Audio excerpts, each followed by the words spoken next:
There's countless stories of World War II, and that includes those that were captured. In Clark County, one family is putting one of those stories on full display. WEAU's Daniel Gomez sharing why the prisoner of war brought back mementos from his time in captivity.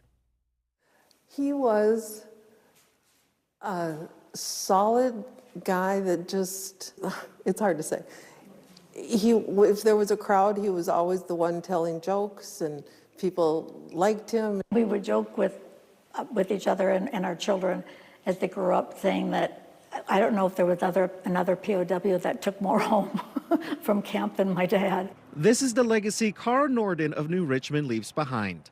Now for the world to see at the Highground Veterans Memorial Park Museum by Neilsville. Well, I was just speechless, I guess, because having a family of a World War II prisoner of war, just to share the story is so important. That story is all in his book, We Were Next to Nothing. Now surrounded by his uniform, old diary, pictures, and even his prisoner tags, 334. Decades before, his daughters Carlene and Susan only knew of the lighter moments in captivity, often told through their dad's fellow prisoners. There were 4 of them that were especially close. And it was always a good time because they laughed about stories that were humorous, and there was laughter in the camp. Sometimes they did try to trick their guards and did successfully, like getting a chicken home on the train. I don't think I knew the depth of it until he wrote his book, and he was 80 when he started writing his book. And he had taken notes in a diary written on the back of cigarette papers and buried it at each camp, and then dug it up when they switched to another camp. Those cigarette papers telling the story of uncertainty, not knowing if it would be a good day or his final day.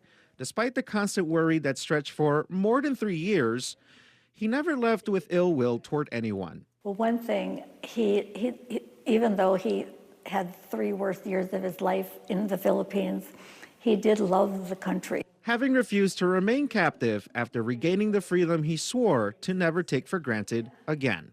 He went back in 1977 for a reunion with the POWs and the guards from Japan. They were invited by President Marcos to the Philippines because many of them were captured in the Philippines. And a lot of the guys couldn't go because they just mentally couldn't handle that. But he was never bitter. He was a very forgiving, he lived his faith. In Clark County, Daniel Gomez, WEAU 13 News. Carl Norden lived to his early 90s, having died in 2005. His daughters say the doctors gave him so many years less because of the medical complications that came from being a prisoner of war. He lived long enough to tell the tale and raise his family.